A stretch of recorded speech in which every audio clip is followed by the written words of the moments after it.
모든 교양은 남 얘기죠. 안 물어봐도 알려주는 남 얘기. 아날람 117회 방송 시작하겠습니다. 의문의 그녀 시호님. 안녕하세요.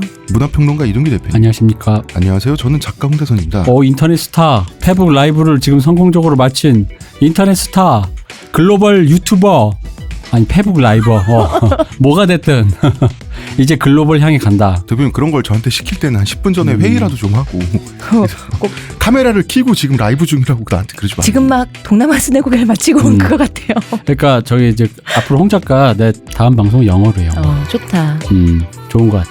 홍 작가 영어로. 그러니까 쉽게 우리 장하준 교수 영어 하는 거 봤죠. 그 옥스퍼드인가 캠브리지인가에서 가르치실 때 엄청 그 발음이나 말씀하시는 거 보면은 그 중학생처럼 말씀하시는데 그분 이미 최고의 석학으로 교수님이시잖아요. 경제를 가르치시듯이 쉽게. 아 맞아. 그러고 보니까 저번 방송에 의문의 박사님이 만들었잖아. 홍 박사 됐잖아. 그렇죠. 홍 박사. 그러니까 우리 홍 박사님도 영어로. 근데 우리 홍 작가가 영어를 좀 해요. 네. 영어를 좀 옛날에 해. 강사도 하셨다면서요. 그래. 나 좋아요. 그럼 10분 전 미리 그럼 일주일 전에 내가 이제 미리 얘기해 줄게. 다음에 영어로 랩 써와. 아니 대표님 그러니까 둘이 일주일 같이, 줬자 일주일. 내가 뭘 해야 될 일에 대해서 둘이 같이 얘기를 하자고 시키면 하는 게 쇼미더머니 트리플 세븐이 시작했으니 우리 홍 작가 영어도 잘하니까 영어 랩을 써와요. 근데 영어 랩을 되는 소리를 하세요. 무슨 영어로 랩을 하는 건 다른 얘기잖아요. 사람이 뭐든 해보다 보면 그냥 씹으려? 그게 또 있는 거야. 또 인문학 랩, 인문학 우리 저번 주부터 인문학 폭격기. 그렇죠. 어떻게 교양을 폭격할까? 자, 폭격도 폭격인데 저희 헌금 현황에 대해서 장로님께서 알려주실 일이 있다고. 헌금이 또 조금 들어왔습니다. 예. 이번에 아주 웃겼어요. 그 휴방 항의금으로. 네. 이래라 금금. 저의 또 이름을 이렇게 불러주시고 기꺼이 다가가 사슴이 되겠습니다. 꽃이 아니고? 이래라 금금 이골드. 예, 이골드 장로님. 이분이 10만 원 보내주시고요. 어머. 12시 클럽 어디 있나요? 하면서 50원을 보냈길래 너님은 탈락. 책값 보내면 개대 주나요? 님이 50원을 보내셨는데 이분이 내보기 한 분인 것 같아요. 또 50원을 보내시며 대개 휘어, 대개 안 휘어 50원, 어휘 안 되게 50원, 휘어 안 개돼 50원, 개휘 둘개 가로 열고 대표 입맛. 개가 앞에 두음으로 쓰면 제 입맛인가 봅니다. 그리고 개둘린가 50원, 개둘리지 않게 50원, 떳휘 개돼, 이게 제일 어려워 이게. 떳휘 개돼 50원, 어리지 않게 돼 50원. 근데 이분 마지막이 진짜 좋지 않습니까? 어리지 않게 돼. 제가 제일 마음에 드는 것은 안 돼요. 안 돼. 돌아가. 이렇게 제가 근데 난 그 느낌은 빡 오는데 출판사 입장에서 책의 판매에 도움되는 거는 또 이게 마음에 들더라고. 어떻게인? 이게인? 어떻게인? 주몽왕전. 난 이게 좋습니다. 아무튼, 어리지 않게 돼. 이 책 읽는다고 어리지 않아집니다. 쓴 사람도 어리지 않고 그죠? 그렇습니다. 어쨌든 전 이분이 한 분 같은데 50원씩 계속 보내서 이게 되게 제가요. 저도 뭐 이렇게 하면서 하면 되게 힘들거든요. 아시잖아요. 귀찮아요. 근데 이걸 이렇게 하셨다는 거예요. 재밌게 해주셨어요. 감사합니다. 저는 좀 솔직히 오랜만에 보고요. 빵 터졌습니다. 네. 그래가지고 감사드리고요. 후원금은 저라는 건 여기서 이근금을 얘기하는 겁니다. 네. 아날람을 얘기하는 게 아니라 저의 입속으로 살 이근금의 금이 되었다. 감사합니다. 황금알을 낳는 거위를 배를 갈라서 죽이잖아요. 네. 예. 대표님이 거위처럼 보이는 것이 지금 그렇습니다. 어떻게 휘둘리지 않는 개인이 되는가 줄임말 공모해서 저희가 10분을 선정을 했어요. 그런데 그중에 2-3분이 끝까지 답신을 보내지 않는 거예요. 이번에 이제 마지막에 이제 보내주셨는데 어쨌든 그 분들 때문에 다른 분들한테까지 안 보내줄 수가 없어서 일단 1차로 미리 다른 분들한테는 이제 보냈어요. 출판사에서 보냈는데 마지막에 1주일, 2주일 버티다가 즉 본인의 메일을 확인을 안 하시다가 드디어 이제서야 주소를 보내신 분들은 조금 기다리시라? 아니 조금 기다리는 게 아니라 못 받으실 수도 있어요. 제가 출판사에 다시 한번 말을 해볼 테니까. 해주시겠죠. 참회의 눈물로. 자매의 눈물? 자매의 눈물이 뚝뚝 떨어진 자국이 말라있는 편지를 손으로 써서 뭐래? 보내주면 모를까? 왜 이렇게 사람들이 느려? 메일 확인 좀 하란 말이야. 이제 다 해주셨잖아요. 왜 독자한테 화내요? 이미 냈어. 어쩔 수 없어. 주소 담을 수 없어. 지금 뉴스 시간입니다. 뭐라고? 뭐야? 다시 할게. 지금 욕한 거 지금 봐. 지금 씁세? 뉴스 시간입니다. 한화 이글스가 지금 SK 와이번스와 치열한 접전을 벌이고 있습니다. 오늘 9월 13일 목요일 시온님 하품하지 마시고요. 집중하세요. 오늘과 내일 SK와 2연전에 승리를 하게 되면 저희가 한화 이글스가 단독 2위에 등극을 하게 됩니다. 굉장히 중요한 날이다. 그래서 녹음이 끝나고 나서 경기 결과를 제가 확인해 보도록 하겠습니다. 그리고 지지난주에 저희가 튜더스라고 해야 되니 뭐라고 해야 되니? 튜더스죠. 튜더스 특집인가요? 네. 이거 뭐 유머러스하거나 패러디 없고 정확하게 튜더스 해서 예. 딱 헨리 8세를 딱 예. 매조지를 해야 되겠죠. 그 특집에서 스페인 여왕과 왕이 제가 아라곤의 나라와 이름을 그렇죠. 서로 반대로 말씀하셨죠. 아라곤 왕국의 이사벨 여왕, 그다음에 카스티아 왕국의 페르디난도 왕이라고 제가 말을 했는데 거꾸로 얘기하셨죠. 예, 거꾸로 뭐 헷갈리신 거 아니냐 이렇게 어떤 분이 댓글에 달려주셨어요. 맞습니다. 예, 맞습니다. 카스티아가 이사벨 여왕이고요. 네. 아라곤은 왕이에요. 이분들도 굉장히 스토리가 재밌다고 그런 얘기까지 남겨주셨어요. 근데 그 이분들의 스토리 이전에 있었던 역사가 레콘키스타라고 해서 스페인의 제종복이잖아요. 요거는 저희가 언제 기회가 되면 이 얘기도 한번 할 수 있었으면 떡밥 던진다. 좋겠습니다. 또. 아니 떡밥 던지는 게 뭐가 어때서 꼭 회수를 해야 잘한다. 돼 떡밥을. 자, 저희는 광고 듣고 오겠습니다. 지금 티스템 두피 클렌저와 두피 에센스를 검색해보세요. 과학이 당신의 모발에게 주는 선물 티스템입니다. 지난주에 또 네. 오노요코에 대해서 약간의 수정사항이 네. 이제 저희 팟빵 댓글로 제보를 해주셨습니다. 그 샌프란시스코 태생이 아니라 일본에서 태어났고 아버지를 처음 본 게 2살 때입니다. 그러니까 저희가 이제 아버지 따라서 일본 네. 갔다가 태어났다 이런데 그게 아니라 2살 때고 미국에서 태어나지 않아서 선천적인 미국 국적이 없고 일본이 이제 복수 국적을 허용하지 않는답니다. 네. 그래서 후천적으로 미국 국적을 얻을 수 있었던 것 같은데 얻지 않았대요. 존 레논과 결혼하고 난 다음에 그게 안 되나? 미국에는 바로? 존 레논이 원래 영국 사람인데 나중에 미국 국적을 맞다. 취직했나? 뭐 취직이래. 영국 사람이지 참. 취직. 취득. 왠지 미국은요 국적을 그렇게 뭔가 그런 식으로 해야 될 것 같아요. 그런 기분인 것 네. 같아요. 네, 그래서 취득하려면 취직해야 될 것 같은. 옛날에 취집이란 말 있잖아. 취민이네요. 취민이다 취민. 왠지 그럴 것 같은데 어쨌든 그 제보해 주신 분 감사합니다. 고맙습니다. 여러분 대마시안 샵 잊지 않으셨죠? 대마시안 샵에서 물건 구매하실 때 아날람 링크 아니구나 또 링크래 또 아날람 클릭해 주세요. 예, 그리고 뭐 아시겠지만 저희 아날람은 호텔스닷컴과 국내 최고 조건의 프로모션 페이지를 운영하고 있죠. 국민카드, 농협카드 15%까지, 마스터카드 12%까지 가능합니다. 국내 최고 조건입니다. 나 솔직히 여기에 자부심 조금 있어요. 그래서 미안하구만. 잠깐만 우리 셋 중에 그거 이용해 보신 분? 난 저는 없다. 없어요. 나 있어요. 진짜? 나 경주 갔다 왔을 때 오. 그거 이용해서 숙소 잘 잡았어요. 나도 한번 이용해 봐야 되는데. 저는 저의 지인이 했다는 얘기는 들었어요. 너한테 좀 도움 되느냐 이러면서. 일단 대표님은 여행을 갔다 와도 쓰러지지 않을 정도의 체력을 먼저 구비하세요. 한 데서 제가 잘 자신이 없습니다. 그렇죠. 저도 없어요. 한 대짬 싫어요. 자, 이번 주 이야기 시작해 보도록 하겠습니다. 이번 주는 튜더스 이야기 두 번째입니다. 네. 저번 시간에 앤 불린이 등장하는 것에서 끝났죠. 네. 어떻게 등장했는가. 앤 불린이 그냥 공기 중에 떠다니다가 헨리 8세의 눈에 번쩍 띈 요정 같은 존재가 아니잖아요. 이 불린 가문도 히스토리가 있단 말이에요. 그래서 앤 불린 그리고 그녀의 언니 메리 불린 다 헨리 8세의 눈에 들었던 여성들이거든요. 그리고 이 사람들을 알기 위해서는 먼저 불린 가문이 어떤 가문인지를 알아야 돼. 네. 어떤 가문이냐. 분명히 노블 패밀리라고 돼 있어요. 귀족 가문이라고 돼 있지만 상인 집안이야 원래는. 상업을 해서 돈과 이름을 불린 가문이죠. 지금 혼자 그 드립 생각하면서 아까부터 이렇게 아니 이게 갑자기 생각나서 나온 적 아까부터 혼자 이렇게 크크대고 있었구만. 나 혼자 이게 장하다. 드립이 바로 나와야 되는데 이게 묵히고 있으면 그 이상하게 내 안에서 이렇게 그치. 발효돼. 발효됐어. 아니야, 근데 나쁜 드립은 아니었어. 그러니까 좋은 드립인데 그게 아까 그 즉발성이 있어야 되는데 묵혔다는 느낌이 못 말하는 받았어. 순간 딱 이렇게 들었다니까. 이거 묵혔구나 이거. 시원님이 웃음을 참고 있던 시간이 불과 5초밖에 안 돼. 그렇지만 그 5초의 타이밍. 다 발효됐지. 아. 홍어가 됐어요. 근데 사실 개그맨들이 노렸다라는 기분이 들었단 말이야. 근데 사실 개그맨들이 이 즉각성 때문에 웃기는 그럼요. 거잖아. 타이밍이 그게 몸으로. 그럼 그래서 개그맨들 머리 좋다고 하는 것 같아. 그 제가 머리가 안 좋은 거예요. 아니, 시호님 머리 좋은 것 같은데. 감사합니다. 어쨌든 장사로 성공해서 돈을 굉장히 벌어요. 그런데 사람들이 항상 옛날에 이런 말 있잖아. 권력을 가진 사람들은 부를 탐하고 부를 가진 사람들은 명예와 권력을 탐한다 그러잖아요. 불린 가문도 마찬가지야. 이제는 귀족 가문이 되고 싶은 거예요.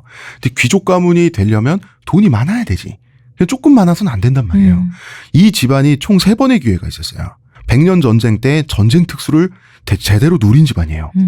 그리고 30년 전쟁 당시에도 전쟁 특수를 누렸어요.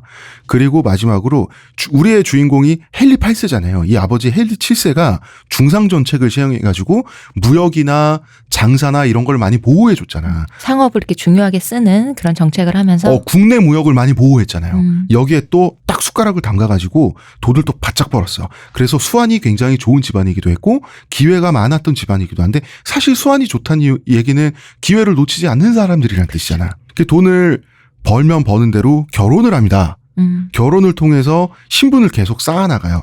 즉 뼈대 있는 집안에 시집을 보내고 또 딸들을 데려와서 이제 같이 결혼을 하고 이러면서 그러면 이게 어떻게 가능하냐 하면 뻔하죠.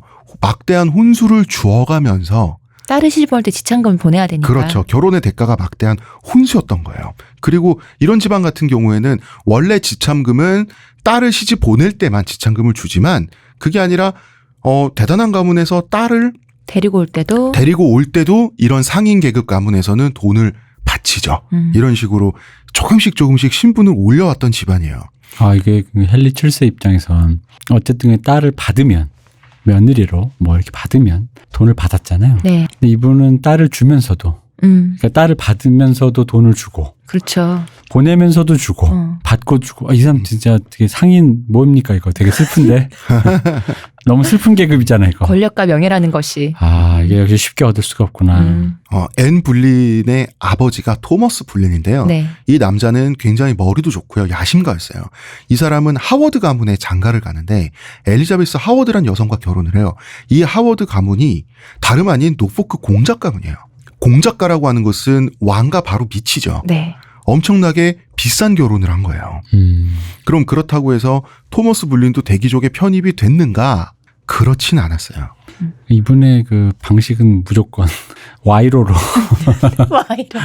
와이로를 통한 그냥 이렇게. 그러면 공작을 자기가 이렇게 결혼하면 공작 내가 받아요? 아니지. 아니야? 그건 아니. 공작의 아들로 태어나야 공작이 되죠. 그렇구나. 공작 가문의 따님들 중에 한 분하고 결혼했다는 거잖아요. 그게 어떻게 바로 공작이 되나. 그러나 내 다음 때 혹은 내 손자 때에는 편입할 수도 있겠지. 이걸 바라보고 가문에서 이 대를 거쳐서 투자한단 말이야. 저는 와이로 하니까 예전에 저희 마구로짱이 생각나네요. 우리나라 옛날에 조선시대에 가문에서 한 명을 남자 한 명을 과거급제를 시킨다. 과거급제를 시키는 게 아니라 과거급제의 가능성에 올려놓는 거죠. 급제는 걔가 공부를 잘해야 되는 거니까 하는데 한 3세대 정도의 투자가 들어가요. 먼저 돈을 벌고 네. 그다음에 그래야 그 다음 때에서 그 번 돈을 관리를 하면서 남는 돈으로 뭘 하냐면 비싼 과외 선생도 붙여주고 그다음에 중국에서 직수입한 사서삼경 서적들이 굉장히 고가였거든요. 그 돈이 있어야 공부를 할 수 있는데 공부를 한다고 해서 바로 합격할 수 있는 것도 아니에요. 내가 머리가 나쁠 수도 있잖아요. 그렇지. 공부를 잘 해야 합격을 하는 거죠. 그럼 또 한 세대가 밀려. 이런 식으로 4세대, 5세대의 투자를 거쳐서 과거급제자가 한 명 나오는 거예요. 지금이랑 똑같네요. 지금도 애 대학 보낸다 했을 때 대치동이나 그런 데서 한번 제대로 라인 타려고 하면 아버지 재력 보는 게 아니라 할아버지 재력 본다고 맞아요. 하니까. 예, 비슷합니다. 이것도 마찬가지예요. 신분을 상승한다라고 하는 것은 수대에 걸친 수십 년간의 최소 수십 년간의 의식적인 노력으로 신분이 올라가는 거지 이 보수적인 사회에서 아직 그 중세의 티를 벗지 못한 사회인데 한 번에 뿅 대기족이 된다? 불가능합니다. 그래서 토마스 불린 같은 경우는 일단 이 사람은 외교관이었어요. 외교관은 성공한 상인 가문 출신의 그 신빙 귀족 있죠. 이 사람들을 왕들은 외교관을 시키는 경우가 많았어요. 정통 대기족은 꽉 막혔잖아. 그러니까 외교라고 하는 게 기본적으로 비즈니스잖아요. 국가 사이에. 네. 그리고 지저분한 일도 하고 로비도 시키고 하는 게 외교관이잖아요. 이거 공작, 백작 같은 대기족이 이런 그 천박한 일을 어떻게 합니까? 그 토머스 블린이 이 사람도 5개 국어 정도 했다 그러더라고요. 아, 엄청 똑똑한 사람이었어요. 이런 거를 야, 너는 뼈대가 좀 없는 애니까 네가 근데 너 머리는 좋잖아. 그 밖에서 장사 잘한다며. 굴린다. 너 밖에서 나라를 위해서 좀 지저분한 일도 하고 웃음도 팔고 그래라. 그래서 중세를 배경으로 한 영화나 드라마 같은 유럽의 사극을 보면 왕이나 왕비들이 외국에서 온 대사들 있죠. 외교관들을 약간 그 나라의 다른 귀족에 비해서 낮춰보는 그 무드가 있어요. 이거는 실제 존재했던 무드예요. 근데 5개 국어? 음, 역시 내가 왜 돈이 없는지 알겠어. 우리 한국말밖에 못해서 그 한국말도 똑바로 못하는 것 같아요. 홍 작가 2개 국어라고 했는데 이게 임계치가 있나 봐. 한 3개, 4개부터 뭔가 돈이 그런가 발리기 봐. 시작하나 보지. 1개 국어도 똑바로 못하겠어서 이런가 봐요. 슬픕니다. 네. 토머스 블린은 그럼 귀족들 사이에 어느 정도 취급을 받았는가? 블린 경이라고 해주지. 그러나 실제 받은 취급은 이 사람은 그냥 저놈은 기사 정도다. 기사 정도다. 그 정도 취급을 받았어요. 그러니까 본인이 갖고 있는 부와 권력에 비해서는 굉장히 좀 천박한 취급을 받은 거예요. 근데 이 사람 자체는 굉장히 그 5개 국어를 한다고 할 정도로 언어 능력이 좋아서 말솜씨가 좋았고 옷도 잘 입었고 유행에 굉장히 민감했어요. 그리고 사람 자체가 잘생기고 매력적인 사람이었어요. 요즘 말로 하면 인싸라 그러죠. 핵인싸였어. 기본적으로 이 사람은 사람 장사를 잘하는 사람이었어요. 그리고 외모가 훌륭하다 보니까 여자와 그렇게 썸을 잘 탔다 그러더라고요. 카더라죠, 이거는. 카더라인데 실제 기록도 있었어요. 외국에서 외교관 생활을 할 때 하면서 굉장히 오랜 시간에 영국의 국익을 대변해서 네덜란드, 프랑스 이런 데 있었는데 실제로 귀부인들에게 많이 썸을 탔더라. 많이 썸을 타고 귀부인들에게 받은 편지가 많아요. 실제로. 그랩. 외국에 가서 당하셨겠죠. 외교하러. 당하셨겠지. 그러면서 본인의 이익을 많이 늘리기도 했어요. 남편이 없거나 남편을 잃은 그래서 아버지나 남편의 막대한 영지를 물려받은 귀부인들하고 썸을 많이 탔어요. 그래서 이 사람은 기본적으로 부동산 투기에도 굉장히 재능이 있었던 사람. 남편 있으면은 좀 그렇잖아요. 역시 돈 버는 사람은 확실히 따로 그게 있어.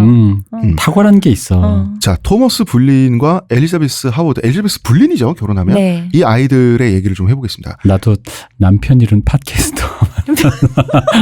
어떻게 우리 팟캐를 세계 최고의 팟캐로 만들기 위해. 기다리겠습니다. 나를 선수로 어디 내보낼 생각만 하지 마. 본인이 해. 그래서 제 이름, 두 분의 분발 제가 바라겠습니다. 왜 당신은 놀 거라고 생각하는 거야? 전 놀 거예요. 저 이근금이 기다리고 있습니다. 남편 잃은 팟캐스터. 골드리기. 네. 재벌. 재벌 여성 팟캐스터에게 네. 저희 홍 작가를 골드디거로 트로피로 드리겠습니다. 무슨 트로피가 저래? 아니 어쨌든 무슨 트로피가 저래? 트로피는 원래 반짝이는 거야, 이 사람아. 이제 인정했어. 아니. 와, 자기를 깎아서 던진 이 회심의 개그 나 이거 인정한다. 나 진짜 홍 작가 만나서 몇 년 만에 그쵸. 처음이야. 처음이에요. 이렇게까지 이런 개그 이거 나 진짜 인정. 야. 최고다. 홍 작가 사람 됐다. 들으셨습니까, 여러분? 빨리 남편을 잃으신 재벌 여성 팟캐스터 여러분 트로피로 드립니다. 나 방금 지금 내 드는 기분이 나는 나를 가지고 무슨 짓을 한 건가. 굉장히 슬퍼 지금. 내가 내 자신을 그렇게 사랑하지 않았구나라는 생각이 들어. 대박이다. 자, 토머스 블린 가족 이야기 한번 이 가정 속으로 한번 들어가 볼게요. 메리 블린. 네. 첫째 딸입니다. 첫째 딸. 부모의 밝은 면만 닮았달까? 이 엘리자베스 블린이라고 하는 토머스 블린의 와이프는 처음에 아니 아빠 어떻게 나를 그렇게 천박한 집안에 시집 보내요? 이랬단 말이야. 그렇겠지. 근데 토마스 블린이란 남자를 만나고 나니까 자기보다 혈통은 한참 미친데 엄청 매력적인 재간둥이인 거에 푹 빠져요. 그 부부 금슬이 좋았다고. 이런 어떤 그 토마스 블린도 재간둥이고 엘리자베스 블린도 어릴 때부터 걱정 없이 자란 그 대기족의 딸이고 하다 보니까 이런 낙천성이 있었어요. 기본적으로 이 부모의 밝은 면만 닮은 그런 부분이 있어요. 사람 잘 사귀고요. 메리 블린은 낙천적이고요. 잘 노는 타입이었어요. 그리고 여기서 가장 중요한 건 예뻤다. 메리 블린은 캐서린 드 아라곤 있죠. 네. 이제 캐서린 드 아라곤이 뭔 소리 하는? 아라곤의 캐서린. 비슷한 어떤 느낌이 있었어요. 배곡 같은 피부, 금발의 푸른 눈, 전형적인 백인 게르만 미녀로 자라나게 돼요. 그리고 앤 블린 이번 주의 거의 주인공격입니다. 네. 예, 엠블린은 물론 엠블린의 피부를 가무잡잡하다라고 말하는 사람들도 있었지만 그 정도는 아니고 메리 블린보다는 다크한 피부였다. 그리고 엠블린의 특징은 메리 블린의 외모와 엠블린은 거의 극과 극의 외모라 그래요. 즉 머리가 까맸어요. 그리고 눈동자도 까맸어요. 특이하죠? 예. 언니는 전형적인 금발 백인 게르만 미녀인데 자기는 약간 어떤 느낌이 약간 동양적이랄까? 그쪽 이국적인? 기준에서 이국적이랄까? 그랬어요. 까만 눈동자라고 하는데 실제로 한국인처럼 까마진 않고 다크 브라운 쪽이었다 그래요. 그래도 영국 기준에선 새카만 눈동자였다라고 하는 거죠. 방금 그렇게 말하니까 방금 그냥 메리 블린은 게르만 미녀인데 엠블린은 한국인이었어요. 그렇게 생겼습니다. 근데 전형적인 미의 기준에는 약간 완전히 떨어진 건 아니고 약간 어긋나는 뭐냐면 입술도 도톰하고 붉은 입술이 아니었어요. 그러니까 이럴 때 흔히 하는 말이 그냥 볼매다 뭐 이런 느낌. 예. 보면 볼수록 미운 구석이 없네. 요런 타입의 여성이었어요. 그리고 눈도 작은 편이었어요. 언니에 비해서. 저희 할머니가 하는 표현이 있어요. 오목오목하게 예쁘다. 눈이 작다는 건 뭐냐면 약간 눈이 얇고 긴 타입의 눈이었어요. 그런데 이제 그 눈이 좀 침착한 눈인데 보면 볼수록 또 이렇게 장난기 있어도 보이고 요런 식의 눈이었다 그래요. 매력이 있네요. 예, 이 외모를 굉장히 많이 불려받은 역사적 인물이 또 있습니다. 누구겠어요? 딸이겠죠? 엘리자베스 1세의 왕이죠. 그리고 몸매는 이렇게 풍만한 쪽이 아니라 굉장히 슬림한 쪽이었어요. 왜 웃어요? 몸 얘기하면서 손 좀 가만히 좀 있어. 이 슬림한 몸매라고 하는 게 좋게 표현하면 슬림한 건데 마른 편이죠. 네. 그리고 이 두 자매한테는 춤, 노래, 악기 연주하는 거 이런 거를 부모님들이 비싼 돈을 들여서 많이 가르쳤어요. 그러니까 영국에서 특별히 아주 매력적인 여성을 만들려고 한 거예요. 즉 부부도 야심이 있는 거예요. 뭐냐면 자기 딸들이 매력적일수록 더 매력적인 가문에 시집 보낼 수가 있죠. 이런 거를 다 계산을 했던 거죠. 야망이 있으니까. 예. 그리고 막내 남동생이 있었어요. 조지 블린. 이 조지 얘는 엄친아였어요. 잘생겼다 그래요. 잘 놀았다 그래요. 언변도 좋았다 그래요. 수많은 여성들의 마음을 농락했다고 합니다. 그리고 10대, 20대 때 나이 지긋한 귀부인들한테도 인기가 아주 많았대요. 만놈일세 아주. 얘가 나이 드신 돈 많으신 팟캐스터를 많이 알고 계실 것 같은데 죽인다. 여기는 집에 돈이 많아서 필요 없어요. 성격도 굉장히 명랑했고 매력이 없을 수가 없는 남자였겠죠. 그런데 누나들하고 근친상간 의혹이 있습니다. 어디까지는 의혹입니다. 의혹은 있어요. 특히 엠블린과 특히 엠블린과 근친상간 의혹이 있는데 여기는 이제 여러 가지 신화적인 모티브가 있어요. 이 3남매가 다 외모가 몹시 뛰어나잖아. 그리고 자기들이 봐도 자기들이 잘났어. 다 매력적이고. 다 머리도 좋고 그러다 보니까 나르시즘이 있을 수가 있는데 형제 간에 자매 간에 남매 간에 있는 나르시즘이 있대요. 즉 어딜 봐도 나만큼 괜찮은 게 내 형제밖에 없다는. 그리고 또 닮은 그 구석이 당연히 있을 거 아니에요? 그럴 경우에 근친상간의 비율이 실제 높다고 하는 어떤 인문학적 카더라 통신이 있는데 모르겠어요. 그런 그런데 식의 이제, 모티브로 된 소설도 많죠. 옛날에 솔로몬의 자식들이 아니구나. 다윗의 자식들을 보면. 아니면 아폴론과 그럼, 아르테미스를 봐도 그렇고 신화에서도. 뭐 그런 게 있는데 이런 게 정말 영향을 미쳤는지는 모르겠는데 확실한 거는 자 근친상간을 했는지 안 했는지는 몰라요. 네. 모르는데 확실한 거는 이 남매들이 에로틱한 분위기를 연출하긴 했던 것 같아요. 분명히. 그러니까 남들이 봤을 때 뭔가 좀 건전해 보이지 않는 어떤 무엇이 있었다라고 하는 거는 확실해요. 예쁜 사람들에 대한 질투 아닐까? 그럴 수 있어. 왜냐하면 그럴 수도 있어. 이쁜 애들 중에 제가 이름은 거명할 수 없지만 네. 제가 좋아하는 네. 요망하다고 부르는 모 아이돌 있지 않습니까? 네.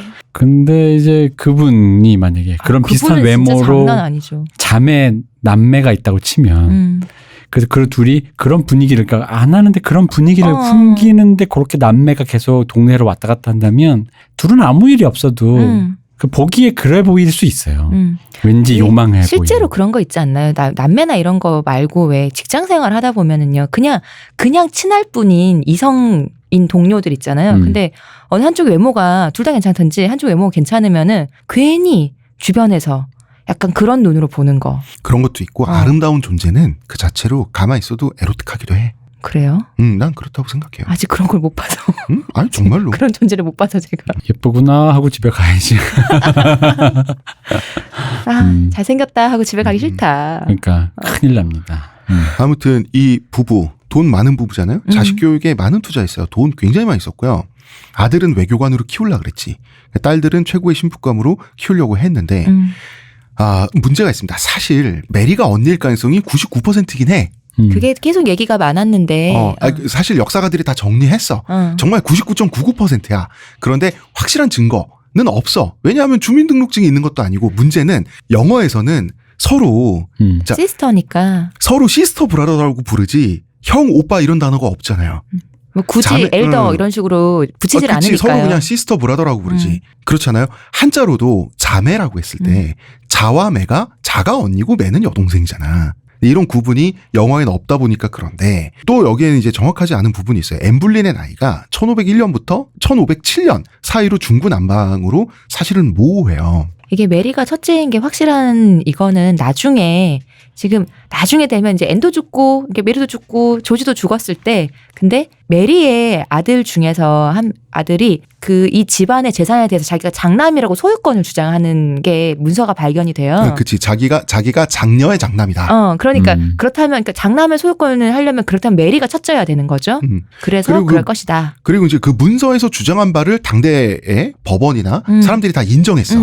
그러니까 메리가 언니였다는 거를 당대의 모든 사람들이 당연히 메리를 언니 취급했다는 거지. 오랫동안 이게 이제 헷갈려 이렇게 왔다 갔다 했는데 이제 그런 쪽으로 해서 그럼 메리가 언니가 맞다. 앤의 나이가 중구난방인 이유가 앤이 신동이어서 그래요. 왜냐하면 가령 앤이 1514년에 쓴 편지가 남아있는데 글씨와 문장력을 봤을 때 최소 13살은 됐었을 것이다라고 사람들이 얘기를 한다 이거예요. 그러면 추정을 했는데 1501년생이 되는 거죠. 그런데 문제는 이 앤이라고 하는 사람이 10살이 되기 전에 7개국어를 했어요. 우와. 아니 근데 10살 되기 전에 7개국 한다는 게 이게 완벽하게 마스터는 아니겠죠. 완전 마스터는 아니에요. 그러니까 어지간히 이제 의사소통하는 게 7개다. 그 정도 얘기하는 거예요. 정도 아닐까? 그렇겠죠. 10살짜리가 말하는 게 과연 이라는 느낌이다 보니까. 그러니까. 그런데 어쨌든 동년배들보다 확실히 머리가 좋고 빨랐고 조숙했다. 그렇기 때문에 이 13살이라고 하는 것은 애는 13살이었을 것이다가 아니라 통상적으로 13살 정도의 아이들이 당시에 이 정도 문장력을 구사했다라는 거거든요. 근데 어차피 엠블린이 통상적인 사람이 아니었단 말이야. 어쨌든 엠블린은 어릴 때부터 그 외교관인 아버지를 따라서 네덜란드로 처음엔 가요. 그 다음엔 프랑스로 가는데 이제 네덜란드에서 생활을 하게 될 때 완전 애였지.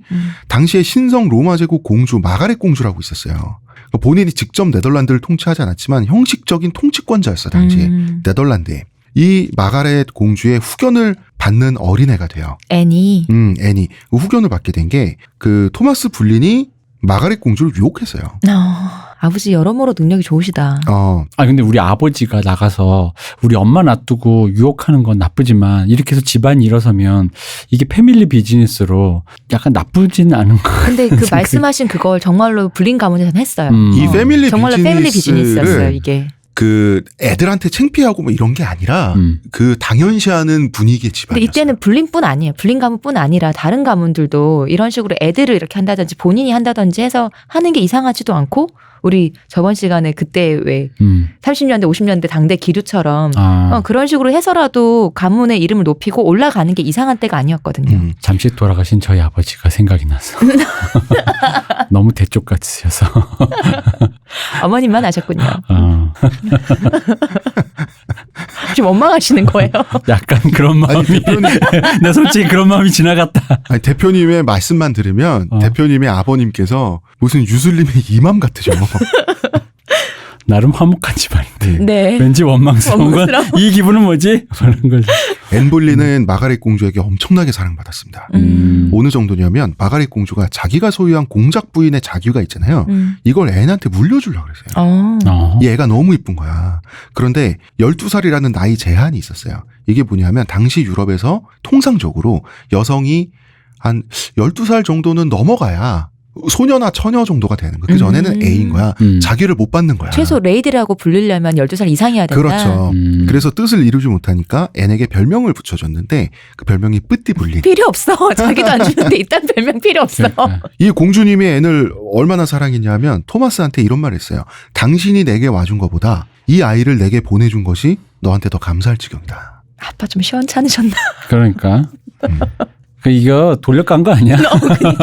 애 얘기를 한 게 아니라 아버지 좀 시원찮으시네라는 말을 이렇게 좀.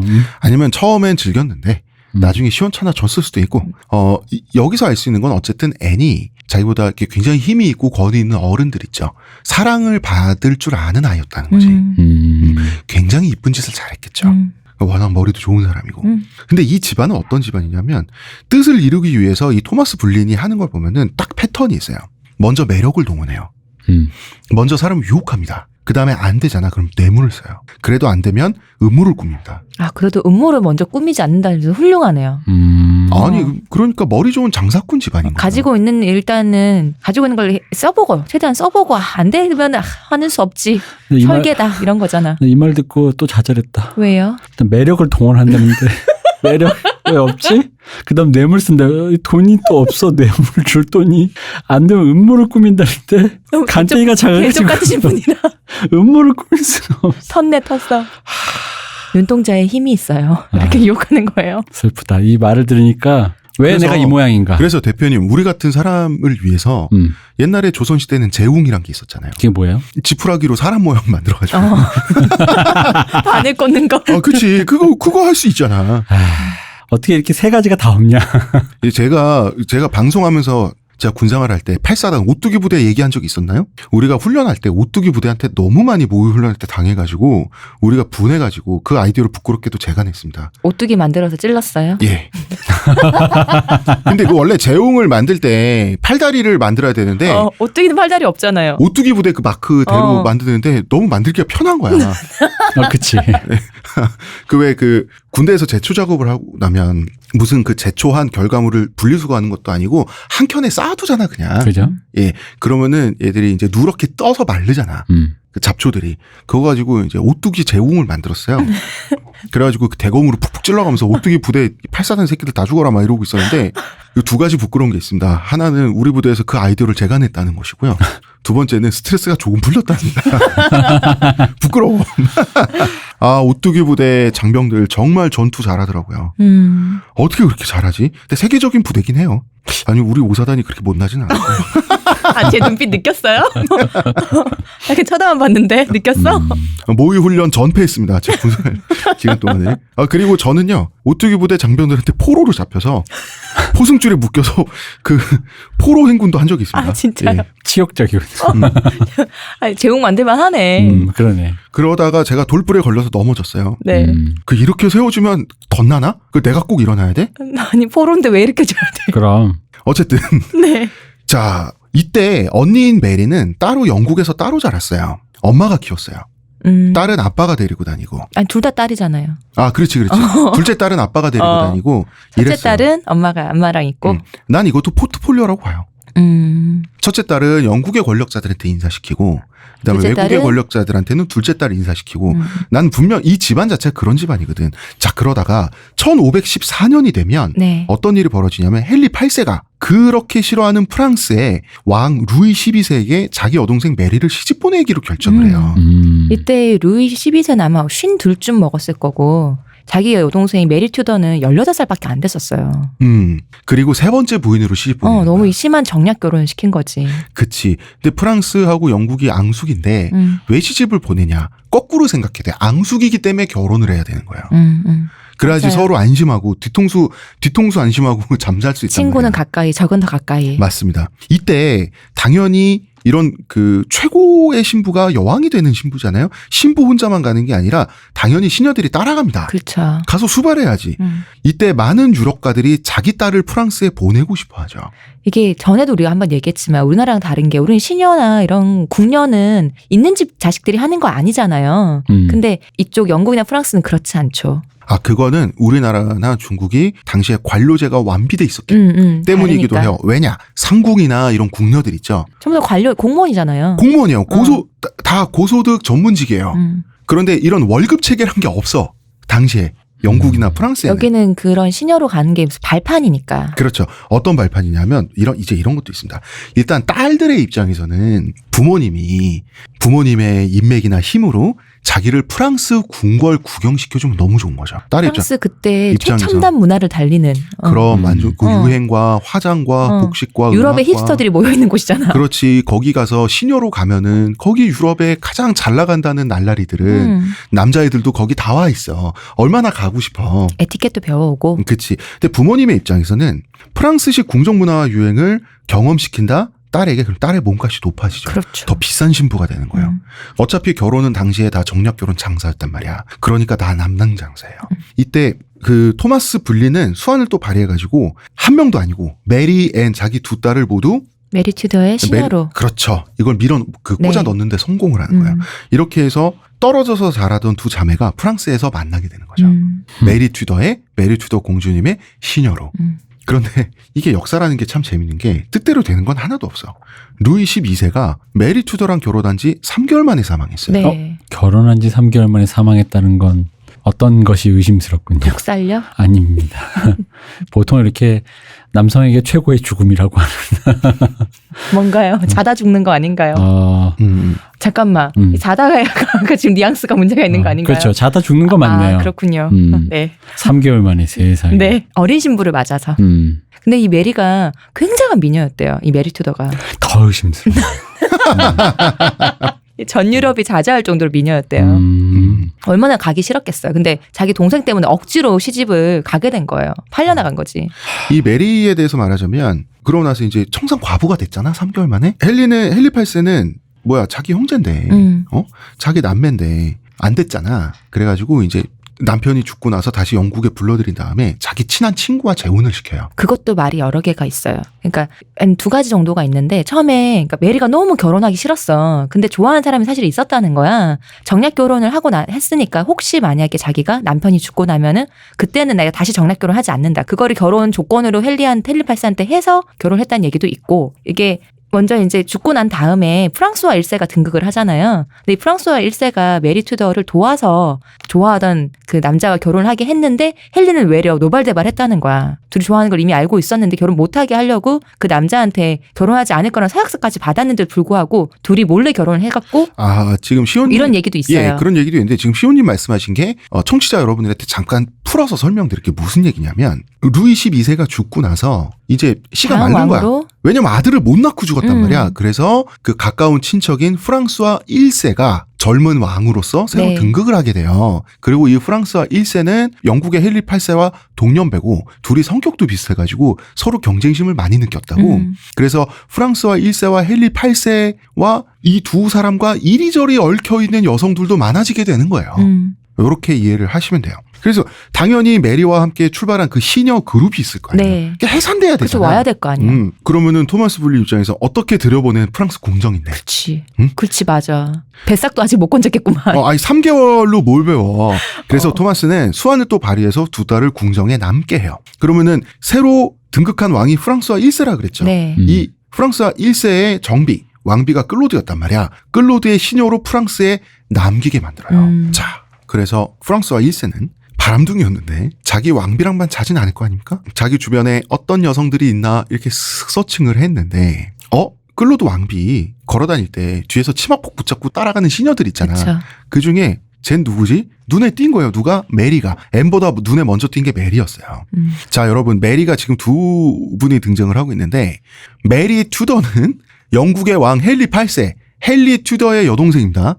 그러니까 왕족 메리랑 그냥 상인 집안 상인 집안 메리 하찬 메리고 해. 메리. 이때 당시 하찬했다. 예. 메리 불린은 이번 주에 거의 주인공격인 앤 불린의 언니예요. 예.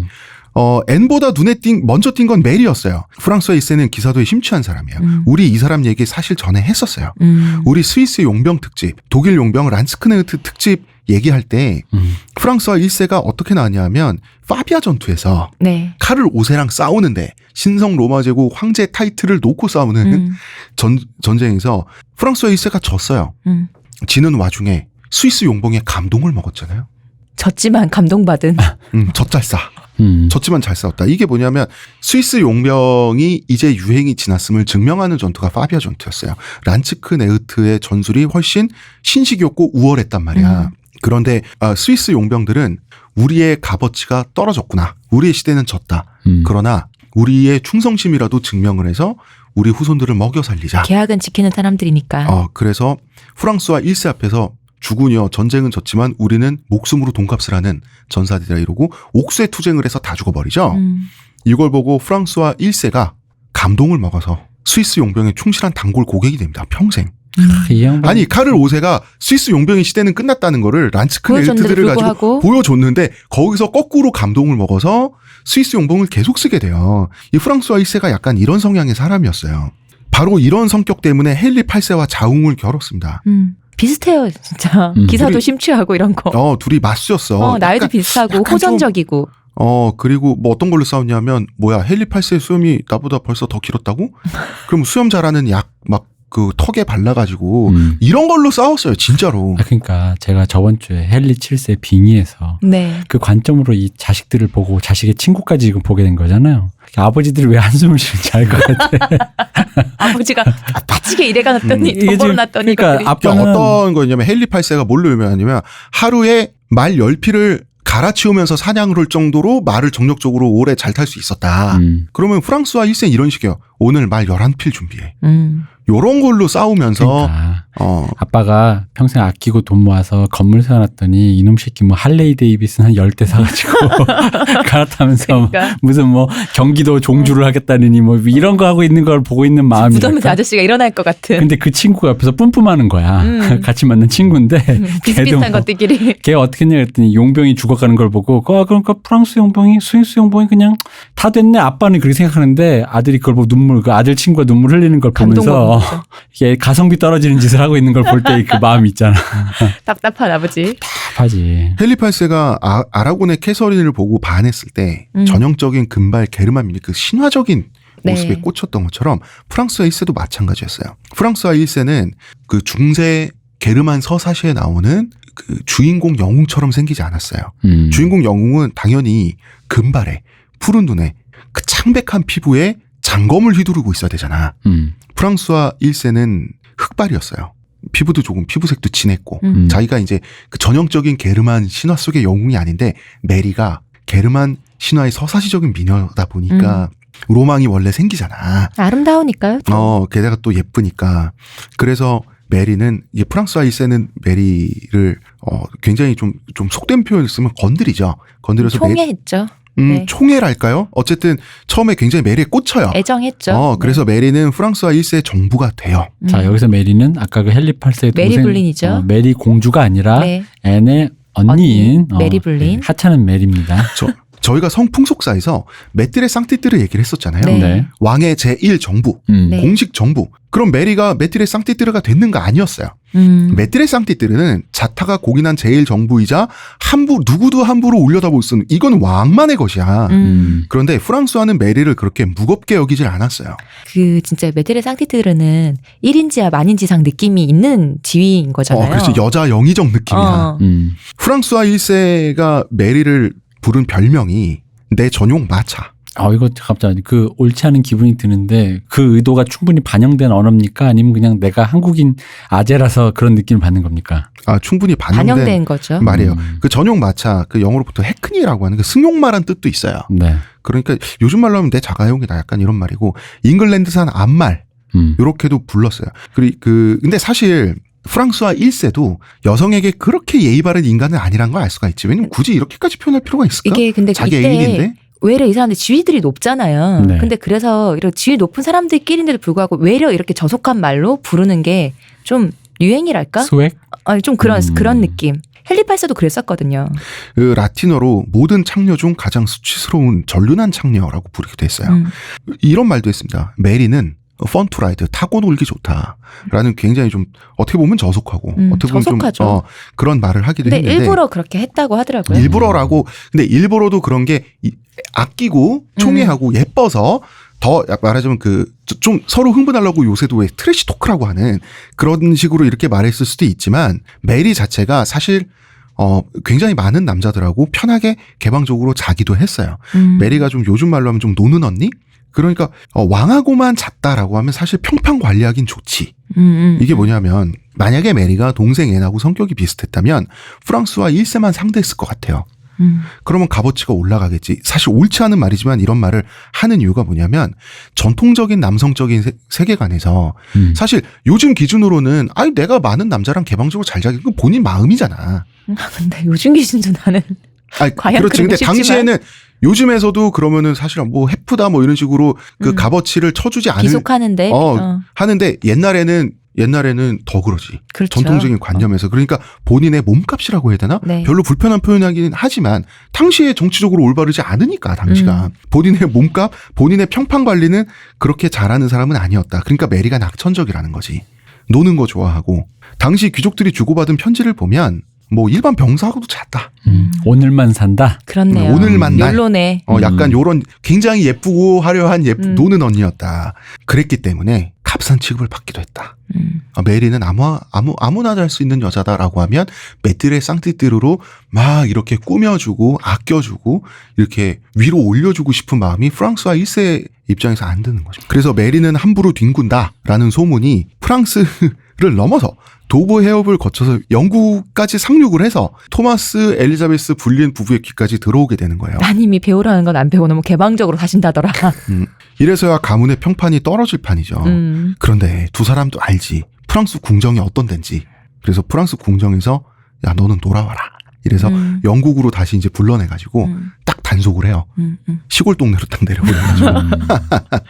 근데 거기 가장 핫한 핫플레이스에서 자기가 외모가 있어 사람들이 자기를 많이 찾는다고 생각하면 거기에 도취될 수도 있다고 봐. 그러니까 그 도취될 수 있을 거라 생각해. 우리도 뭐 뉴욕 모두가 나를 어디 가서. 유혹하려고 하는데. 그지?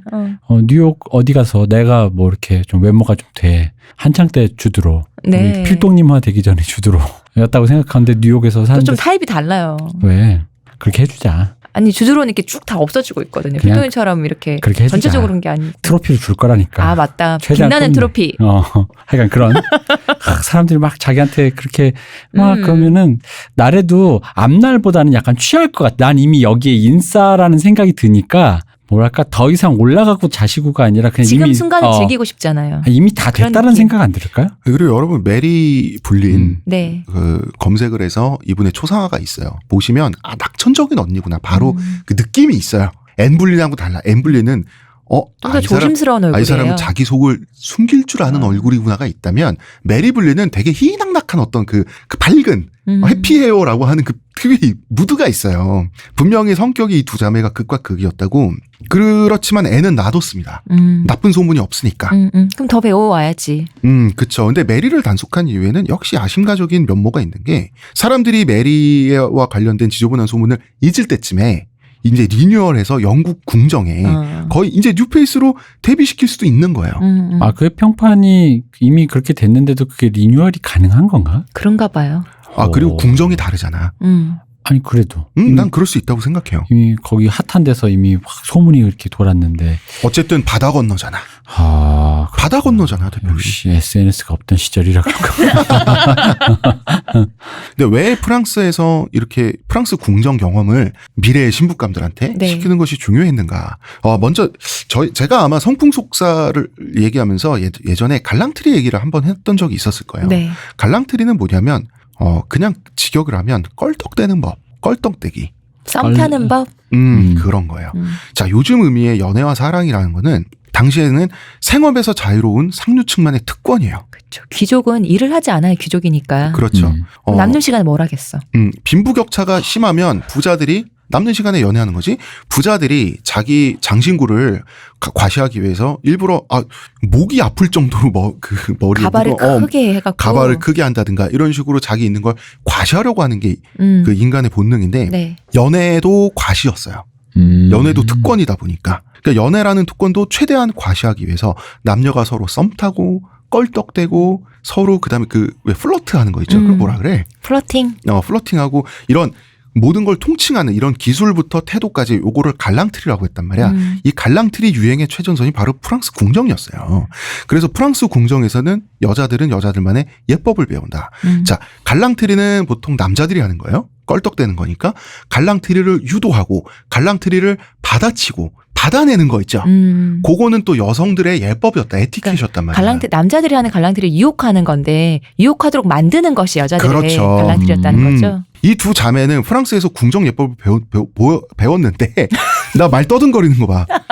여기에 유행에 맞는 옷 깔맞춰 입기 이런 거 당연히 배우죠. 네. 예쁘게 웃는 법, 인사하는 법 이런 에티켓도 있지만 이 에티켓 예법에는 갈랑트리에 대처하는 것도 포함되어 있어요. 여자의 갈랑트리라고 하는 거는 남자로 하여금 자기를 유혹하도록 간접적으로 유혹하는 거 있죠. 이것도 갈랑트리지만 이 태도도 갈랑트리지만 여기에는 물리적인 그 테크닉도 들어가 있어요. 연애의 바이블을 유혹의 바이블. 예. 그러니까 뭐 어떤 거냐면 얼마나 자연스럽게 넘어지면서 자기 그 속살 다리를 보여줄 수 있는지. 이거 예전에요. 금발은 너무해 있잖아요. 네. 그 영화 1편 보면은 이제 리즈 위더스푼이 네일샵에 가는데 자기를 주로 이제 네일샵 해주는 그분이 그 네일샵에 오는 포스트맨을 좋아해요. 근데 이 언니가 유혹하는 기술도 없고 말을 못 하고 있는 거야. 속을 끓이고 있는 거야. 라고 그때 리즈 위더스푼이 거기 있는 사람들한테 유혹하는 법을 가르쳐줘요. 그 장면이 있거든요. 그러니까 펜을 떨어뜨리고 나면 읍스 하고는 왜 이거를 허리를 꺾어서 일어날 때 허리를 이렇게 슬쩍 허리를 이렇게 슬쩍 하면서 내 몸을 보여주는 이런 거 있잖아요. 그지. 그 그런 거. 노골적이고 유치하지만 사실 통하잖아. 거기서 여기서는 이제 통하긴 했는데 다르게 통했죠. 이 영화에서는. 그리고 뭐 이제 감미롭게 키스를 하는 법부터 해서 손으로 남자를 만족시켜주는 법 이런 것도 배웠단 말이야. 뭐 유사 성행위 기술도 사실 여성의 갈랑틀에 들어가 있었어요. 이런 거를 다 통칭해서 에티켓이라고 한 거예요. 귀파 개방 뭐 이런 거. 귀만 팔아온 건 아니죠? 이러면서 너희 놈 프랑스 새끼 귀만 팔아온 건 아니겠지? 이러면서 귀지가 너무 많아 근데. 나도 귀만 안 파고 싶은데 파도 끝이 없어. 그래서 에티켓이라고 하는 것은 에티켓 예법이라고 하면 우리는 유교가 국시였던 조선이라고 하는 시대를 과거로 뒤로 하고 있는 나라잖아요. 우리나라는. 그렇기 때문에 우리는 예법이라고 하면 보수적이고 도덕적이고 뭔가 좀 고답적이고 이런 식으로 그 예법과 예법이 아닌 것이 분리해서 생각을 하지만 달라요. 에티켓이라고 하는 것은 이 태도와 기술까지 다 포함해서 통칭해서 에티켓이라고 불렀던 거예요. 모든 상황에 대한 에티켓을 그 태도를 배우는 거군요. 그러니까 그렇습니다. 그러니까 그걸 에티켓이라고 부르는 거죠. 모든 예. 상황에 대한 태도를 배우는 것을 에티켓이다. 예. 우리는 그런 언어가 있잖아. 뭐요? 동양에는. 따로 방중술이라고. 그건 좀 더 심화 버전이잖아요. 아니 그게 그거 아니야? 대표님. 그래서 예법은 법이고 방중술은 술이잖아. 술. 요거를 분리를 해서 말하지만 이거를 다 함께 섞어서 말한다고. 그래서 에티켓은 다 총망라되어 있는 걸 법과 에티켓이다. 술수를 함께 배우는. 근데 당시에 프랑스가 갈랑트리가 워낙 발달했고 그다음에 술이라.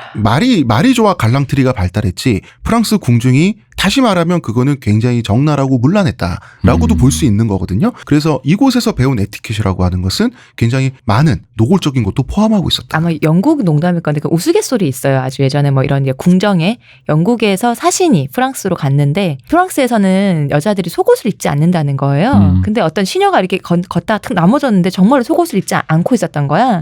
그래서 그 영국 사신이 그걸 보고는 프랑스에서는 천국으로 가는 문이 열려 있군요. 뭐 이런 얘기를 했다는 그게 뭐 그런 얘기가 있거든요. 예, 시호님 그것도 갈랑트리예요. 여튼 그렇습니다. 그래서 어쨌든 프랑스는 이렇게 개방적인 곳이었다. 아니 넘어졌는데 내가 속옷 입고 있으면 넘어질 이유가 없잖아. 아 정말 이게 갈랑트리예요. 그렇군요. 제가 거기까지 미처 몰랐네요. 음. 애는 메리를 보면서 반면교사로서 메리를 연구했던 것 같아요. 언니 메리를. 예, 애니 남자를 애타게 하는 기술, 그다음에 뭐 이런 말씀 드려서 죄송합니다. 다른 말이 없다. 유사 성행위 기술 이런 거 익혔다는 거는 뭐 확실합니다. 근데 자, 애는 보면 볼수록 매력 있는 타입이지 네. 눈에 한 번에 띄는 타입의 미녀가 아니에요. 그리고 나이도 언니보다 어려. 그러니까 당연히 언니가 먼저 주목받고 그런데 애는 관찰력이 뛰어나고 언니보다 머리가 좋잖아. 보니까 언니인 메리는 메리처럼 개방적이면 주가가 급상승해. 근데 반면에 필연적으로 급락하는 거야. 아 여기서도 또 욕망의 둘째. 그렇네요. 욕망의 둘째네 진짜. 이거를 관찰한 거지. 관찰할 수밖에 없잖아. 같이 그러니까 썸이든 마음이든 몸이든 뭔가 허락할 때는 대가가 있어야죠. 손해라는 거 있죠. 이거를 알게 돼요. 그래서 언니를 테스트 베드로. 그렇네요. 그래서 애는 아무도 애를 주목하지 않았지만 속으로는 숨은 고수로 성장하게 되는 거예요. 고수하니까 무슨 독공 쓰는 사람 같아. 아 이건 갈랑트리 문화에서 고수라고 난 그 표현을 쓸 수밖에 없어. 이 테크닉은 분명히 쳐줬고 심지어 남자를 유혹하는 법 이런 거 있죠. 혹은 잠자리에서 정말 그 매력적인 잠자리 상대에 오죽하면 집안에서도 교육을 시킬 정도였어요. 그거 당시에. 뭐였지? 우리 한 몇 년 전에 유행했었잖아. 그 매뉴얼 돈 주고 판다고. 이렇게 여성을 잘 이렇게 할 수 있는 이런 사람을 무슨 뭐라고 불렀잖아. 영어 단어. 픽업 아티스트. 아, 그래, 픽업 아티스트. 미친 그냥 제비라고 부르면 될 것이지 왜 영어를 갖다 써? 그러니까 어쨌든 이 지금 픽업 아티스트의 어떤 면모로 집안에서 과외 선생을 불러다가 자라나는 딸에게 말하자면 굉장히 야한 짓 이런 걸 교육시킬 정도로. 유혹하는 법, 뭐 여러 가지. 왜냐하면 헨리 8세를 예를 들어서 침대에서 만족시켰어. 그러면 집안에 뭐 하나 떨어질 수 있는 거거든요. 무슨 좋은 자리 하나 떨어질 수 있는 거고. 당시 사람들 굉장히 노골적이기도 했어요. 이런 면에서. 우리 집이 왜 이 모양인지 그래서 다시 한번 또 생각을 해보고 있습니다. 그러고 나서 이제 자 메리는 영국에 왔어요. 메리 불리는 영국으로 메리 왔죠. 불리는 그래서 한 뭐 1년이 됐든 2년이 됐든 당분간 있었어. 그래 지저분한 소문이 머리 깎여놓고 있은 거 아니야? 밖에 못 나가게. 몰라. 다리 몽댕이가 일단 지저분한 소문이 이만하면 많이 희석됐겠지라고 생각한 이제 불린 부부는 맏딸인 메리를 영국 궁정에 이제 들여보냈어요. 네. 그리고 사교계 입성. 사교계 입성을 시켰는데 메리는 이제 궁정에서 아마 부모님이 바라던 바였겠지. 윌리엄 캐리라고 하는 아주 전도 유명한 귀족 젊은이의 마음을 얻는데 성공했어요. 일단 미녀였으니까. 그래서 이 두 사람은 1520년에 결혼을 해요. 그런데 문제는 왕인 영국의 최고 권력자인 헨리 8세가 메리를 보고 한눈에 반했어. 메리는 눈에 띄는 미녀였으니까. 네. 문제는 언제 반했을 거냐는 거야. 결혼식에서 반했을 거란 설이 있어요. 첫 번째 설이. 이제 헨리 8세는 메리 볼린과 윌리엄 캐리의 결혼식에 헨리 8세도 하객으로 참석했어요. 네. 윌리엄 캐리는 그렇게 대단한 귀족 집안은 아니에요. 그렇지만 체구도 좀 작았다. 이런 얘기가 있고. 그렇지만 헨리 8세가 하객으로 참석했다? 헨리 8세의 눈에 든 가까운 신하였다는 얘기예요. 앞으로 성장 가능성이 무궁무진하다. 전도 유망한 청년. 이때 헨리 8세가 놀랐다는 거야. 내 신하가 결혼하는 신부가 감히 내 생각보다 깜짝 놀라게 예뻐. 잠깐 그 문장에 가미가 붙을 수 있는 거예요? 붙을 수 있습니다. 헨리 8세니까. 그리고 1522년이라는 설이 있어요. 울지 추기경이라고. 울지 추기경 얘기 나중에 할게요. 어떤 대저택에서 열린 파티에서 두 자매가 그 왕을 위한 연극 무대에 주요 배역으로 두 자매가 등장을 했는데 이때 두 자매를 보고 자매야? 이러면서 흥미가 생겼다는 설이 있어요. 이게 좀 더 약게임에 가깝네요. 이 울지 추기경의 대저택이라는 공간이 나왔습니다. 이 저택의 이름이 요크 플레이스예요. 이곳은 왕실 궁정에 버금가는 규모, 화려함을 자랑하던 때였어요. 그리고 이때 당시에 헨리 8세는 노는 거 좋아하는 날라리 왕이잖아. 네. 헨리 8세 그 영국의 궁궐이라고 하는 파티장이야. 울지 추기경의 저택인 요크 플레이스가 실질적인 정부였어요. 의정부. 정부. 그러니까 메트레 상티트르 정부가 아니라 가버먼트였어요. 그러니까 의정부 같은 거죠. 예. 지금의 우리 홍 작가님이 살고 계시는 의정부가 그 정부를 대신한 그래서 의정부가 된 거잖아요. 이름이. 그런 비슷하다. 얼마나 히스토리가 없는 지역인지 아세요? 지역이냐면 여기서 그러니까 그 태조 이성계께서 말이죠. 네. 그 전쟁에 바쁘잖아. 왔다 갔다 바쁘다 보니까 여기 임시 정부 박사를 꾸려서 여기서 거기서 업무를 마침 본 거예요. 그래서 이름이 의정부가 된 그거 거죠. 외에 히스토리가 없어서 이름이 의정부예요. 자, 어쨌든 여기서 헨리 8세가 메리를 원합니다. 당연히. 그런데 헨리 8세가 메리를 원했을 때는 결혼식에서 처음 본 거든 신부를 처음 본 거든 아니면 1년 2년 후에 파티장에서 본 거든. 내 신하의 아내였어? 본 거든 어쨌든 메리는 유부녀였어요. 그러나 헨리 8세가 메리를 원했을 때 윌리엄 캐리 정도 되는 얼마 그 집안 배경이 별로 그렇게 뼈대가 없는 그 젊은이가 왕한테 거역할 수도 없거니와 없어요. 심지어 옛날에 영광이라고 생각했어요. 그리고 왕이 헨리가 메리를 원했을 때 메리의 집안에서 적극으로 밀었어요. 적극적으로. 메리 불린을 왕에게. 그리고 아무리 기분 나빠도 감히 거역할 수도 없고 그렇죠. 맞아요. 메리 자신도 헨리 8세가 원했을 때 주저하지 않고 몸을 던졌어요. 근데 이거는 주저하나 마나 거부할 수가 없어요. 이거는. 나에게 거부권이 있질 않아. 죽지 않는 이상. 아니 갈랑트리가 없는 거지. 어쨌든. 밀당이 없이 그냥 네 주상 전하 감사합니다 하고 그냥 몸을 던졌다라는 거야. 이게 앤하고의 차이점이에요. 메리와 앤의 차이점이에요. 어쨌든 그리고 시호님이 말씀 잘해주셨는데 집안에서도 우리 집안의 미래는 이제 메리구나. 이 시점엔 그랬어요. 그렇죠. 야 메리가 우리 주상 전하의 눈 안에 들었구나. 그래서 메리에 엄청 투자를 하게 되는 거지. 자, 이때 울지 추기경이라는 인물이 나왔어요. 처음으로. 지난 시간에 일부러 얘기를 안 했는데 이제는 해야 되겠어요. 제가 여러분 이름 안 해오셔도 돼요. 이런 말 많이 하는데 울지 추기경은 솔직히 기억을 해주시면 좋아요. 토마스 울지라고 하는 사람입니다. 네. 나중에 추기경이 된 사람이죠. 추기경은 직책 이름이죠. 헨리 8세가 띵가띵가 놀 때 국가를 대신 통치한 인물은 실질적으로 이 사람이었어요. 이 사람이 굉장히 유능한 사람이었고 당연히 업무 처리 능력이 굉장히 뛰어났어요. 굉장히 많은 양의 서류를 순식간에 처리했다 그러더라고요. 그리고 헨리와 사실 자웅이 맞았어요. 짜웅이. 왜냐하면 헨리 놀고 싶어. 이제 근데 누군가 통치를 해야 되니까. 그러면은 이렇게 일을 빠릿빠릿하게 잘해주는 이 삼촌 같은 캐릭터 있죠. 나이 많은 이 할저씨, 아재. 이 아재가 자기 일을 다 도맡아서 해주면 좋아. 그래서 일국의 재상을 맡기고 싶은데 추기경쯤은 돼야 재상을 맡길 수 있으니까 교황한테 헨리 8세가 직접 부탁을 해요. 그래서 추기경 만들어준 거예요. 이 사람의 별명은 정육접집 아들. 요거는 조금 설이 분분하긴 해요. 좀 억울할 수도 있는 게 정육접집 아들이라기보다는 식육상. 다시 말해서 고기를 유통하는 조금 그 부유한 집안의 아들이었다 그래요. 네. 그러니까 이게 그러니까 도살장, 뭐 아버지가 도살자였다, 뭐 이런 얘기도 있는데 이건 나중에 토머스 졸지를 좀 까내리려고 뭐 지어낸 얘기다라는 얘기도 있어요. 도살도 했겠지. 푸죽간집 아들이다 뭐 이렇게 하는데 반박하긴 애매해. 근데 이렇게 나쁜 별명으로 불린 이유는 이 사람이 야심가였어요. 그리고 능력도 있었어요. 그럼 적이 많을 법하죠. 그런데 이 사람은 확인 도장을 찍어주는 사람이었어요. 나를 적으로 돌려라. 허영심이 강한 사람인 거야. 헨리가 워낙 정권을 주다 보니까 이 젊은 왕이 자기만 믿어. 만만한 거야. 그러니까 자기가 너무 기고만장해진 거예요. 사실 이러면은 왕은 놀기나 하는 허울뿐인 왕이라고 생각했을 수 있지. 그렇게 생각을 했어요. 외국의 왕에게 보내는 외교 문서에 자기 서명을 한 것도 아니고 심지어 왕한테 서명을 부탁하지도 않았어. 그리고 이때는 이렇게 이 일을 잘하는 재무장관 같은 사람들은 옛날에 유럽 왕들은 노는 거 좋아하잖아. 그리고 왕의 서명을 다 완벽하게 대필할 수가 있었대요. 대필한 것도 아니야. 뭐라고 서명을 했냐. 본인과 본인의 죽은. 이렇게 서명을 해서 보냈어요. 이것 때문에 영국 내에서도 저 사람 너무 기고만장하고 어떻게 저런 사인을 하냐. 너무 이렇게 나갔다. 말이 많았는데 그런데 헨리가 그러세요라고 놔두니까 야, 이 젊은 왕이 나만 믿는구나. 이렇게 생각을 한 거예요. 개인적으로도 많이 해먹었어요. 국가 재정을 자기가 다 갖고 있으니까. 근데 통치는 잘했어요.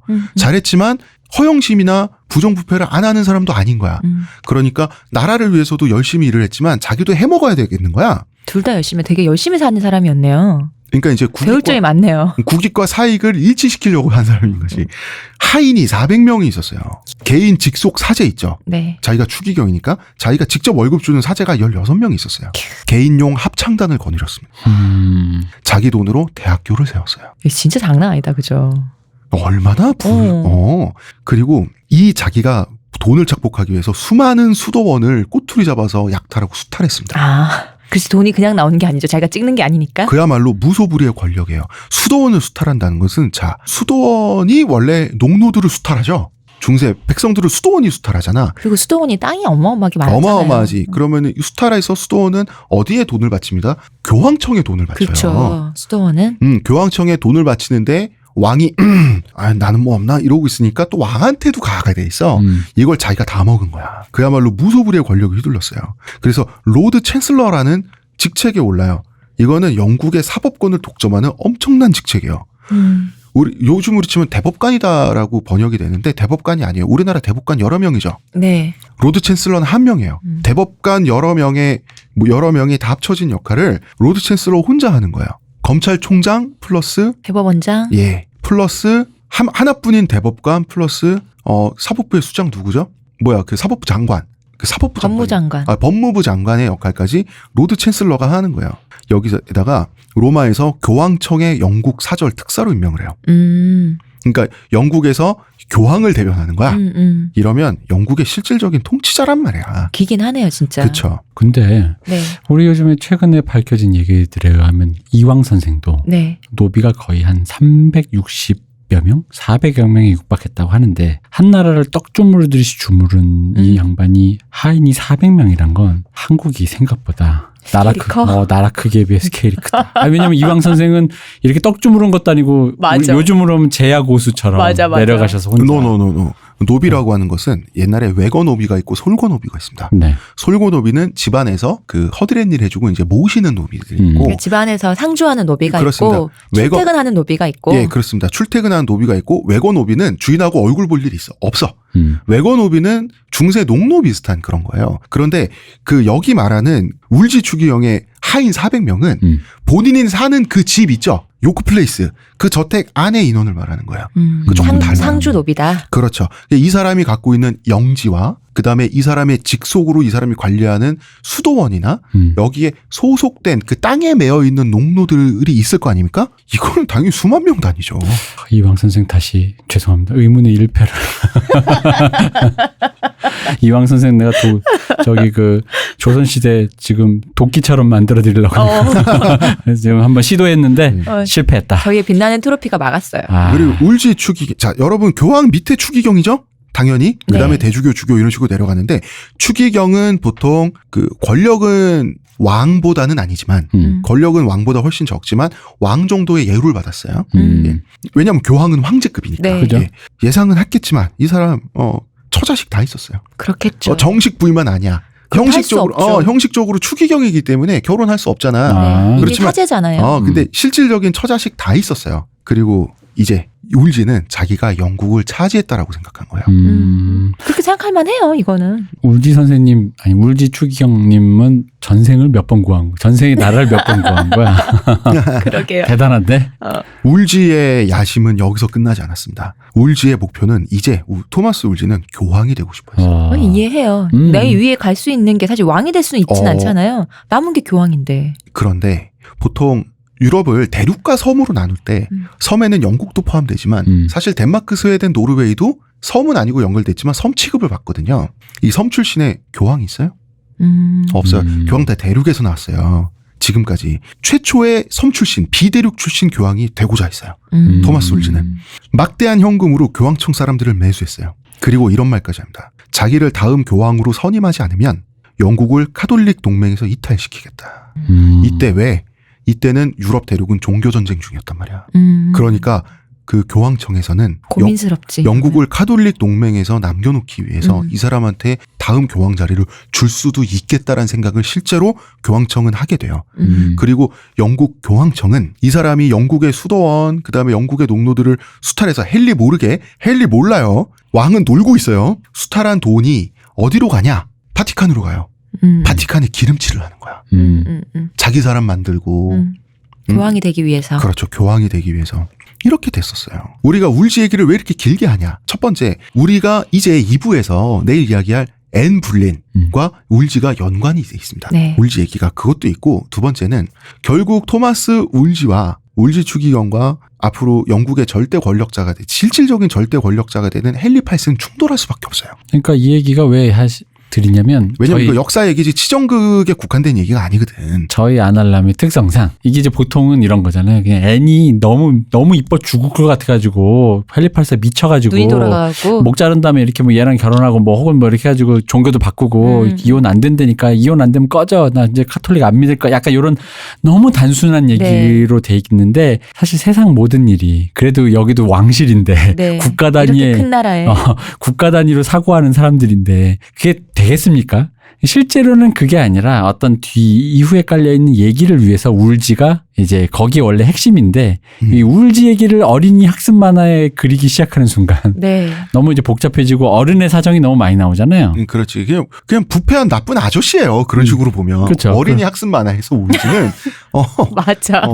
그러다 보니 부패한 나쁜 아저씨야. 어느 나라에나 한 명씩 있는. 사제인 주제예요. 그래서 결과적으로 어쨌든 헨리 8세가 종교를 바꾸기까지의 과정에서의 그 어른의 사정을 위해 거기에 이제 키맨이다 이분이. 그렇습니다. 네. 자, 이제 메리 얘기로 돌아가면 메리가 헨리 8세의 정부 애인 노릇을 했던 시간이 4년에서 한 6년 사이라 그래요. 그리고 이제 다음 편 예고. 네. 내일 예고죠. 1521년, 1522년이라는 얘기도 있어요. 앤 어쨌든. 불린이 프랑스를 떠나서 영국에 돌아오게 됩니다. 드디어. 드디어 거대한 곳이 오고 있습니다. 네. 크고 아름다운 것이 오고 있어요. 오늘은 여기까지 하겠습니다. 네. 예, 내일 이어서 이야기 나누고요. 의문의 그녀 시호님, 감사합니다. 문화평론가 이동규 대표님, 감사합니다. 감사합니다. 저는 작가 홍대선입니다.